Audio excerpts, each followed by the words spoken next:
สวัสดีทุกคนเนาะมื้อนี้เราก็จะมาเช็คเนาะเราจะมาเช็คในงวด5เหรียญเนาะเราจะมาเช็คว่ามันสิได้กำไรหรือว่าเราสิแจกเนาะเป็นจังไดนั้นเรามาเบิ่งกันเลยเนาะทุกคนในงบ5เหรียญเราจะเสียหรือว่าเราจะได้กำไรเนาะเป็นจังไดนั้นเราก็ขอกดไลค์กดแชร์ให้เด้อทุกคนโอเคเนาะโอเคเราจะมาเบิ่งกันว่าตอนนี้มันจะแดงเนาะหรือว่ามันจะเขียวเนาะโอ้โหดาลากขึ้นโคตรสูงเลยเนาะทุกคนเนี่ยนี้เราจะ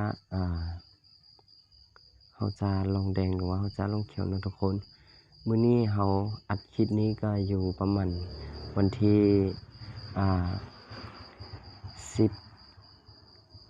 19เนาะเดือน10 2022เนาะตอน4 โมงเช้าเนาะทุกคนแท็กตอนเช้าเนาะหรือว่าแท็กฮับเช้าเนาะทุกคนเป็นจั่งใดนั้นเรามาเบิ่งกันเลยเนาะว่ามันจะเป็นจั่งใดเนาะตอนนี้เราก็ลงไปเนาะเราลงแดงไปเพราะว่ามันมีตัวปฏิเสธอยู่เนาะมันปฏิเสธอยู่จุดที่ว่าเสียงเทียนนั้นมันกำลังจะลงเนาะเบิ่งว่ามันจะเจ๊งบ่หรือว่ามันจะวินเนาะทุกคนมันลุ้นนำกันเนาะโอเคสวยตามสูตรเราเนาะตามสูตรที่บอกเนาะเราก็จะดึง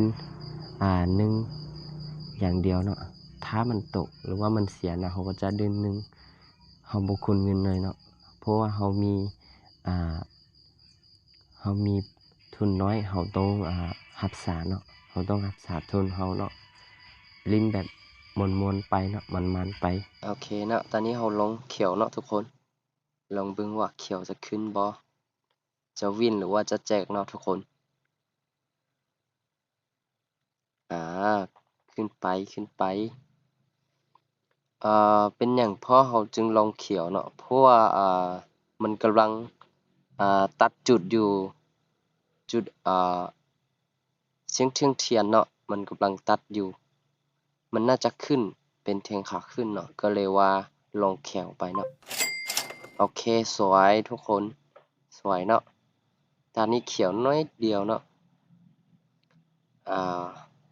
ปรับเงินเนาะทุกคนเขามีทุนน้อยเนาะเราต้องลองแบบใจเย็นๆเนาะเอาแบบค่อยๆไปเนาะทุกคนตอนนี้เราสังเกตเนาะเราจะลองเขียวอีกเนาะทุกคนมันคล้ายๆจะขึ้นเป็นแท่งขาขึ้นเนาะก็เลยว่าลองเขียวไปเนาะมาเบิ่งกันว่ามันสิเป็นแนวใดเนาะเฮ้ยแนวใดมาลุ้นนำกันเนาะทุกคน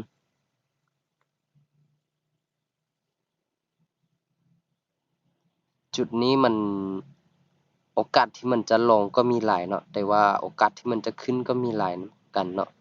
นี่มันขึ้นไปโคตรสูงเลยทุกคนวิ่นมาแล้วเนาะทุกคนสวยมันจะเป็นแท่งขาขึ้นเนาะปรับเงินต่อ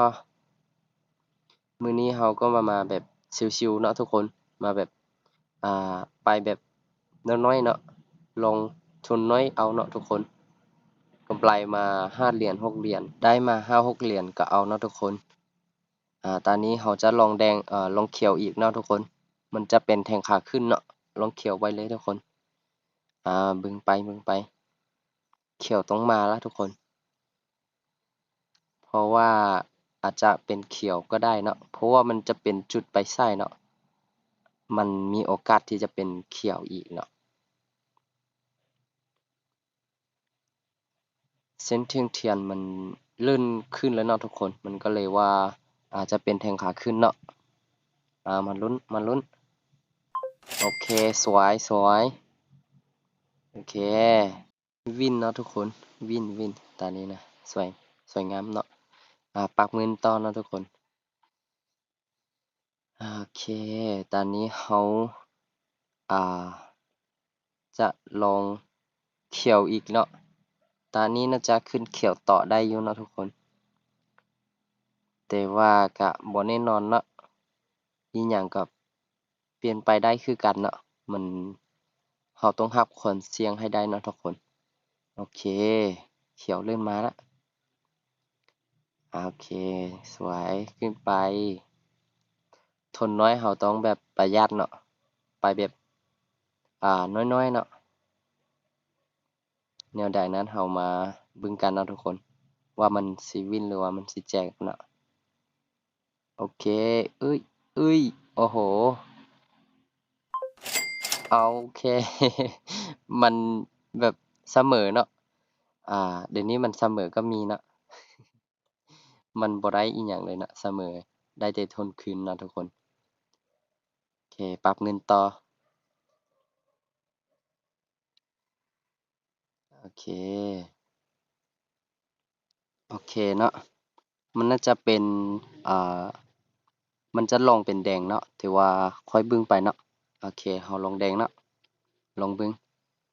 โอเคโอ๊ยมันขึ้นเสยเนาะทุกคนมันยังขึ้นได้อยู่เนาะแต่ว่าเราไปผิดเนาะเราไปแดงเนาะเราบ่คิดว่ามันสิเป็นมันสิขึ้นไปอีกเนาะบ่เป็นหยังเนาะเราก็ได้มาหลายตาแล้วเนาะเบิ่งว่ามันสิลงได้บ่อ่าน่าจะลงบ่ได้แล้วเนาะอ่าคลิปนี้ก็เสียไปแล้วเนาะทุกคนอ่าคลิปนี้ก็พอส่ำนี้ก่อนเนาะทุกคนเป็นแนวใดนั้นเรามาติดตามใหม่เนาะฝากกดไลก์กดติดตามช่องเราด้วยเด้อ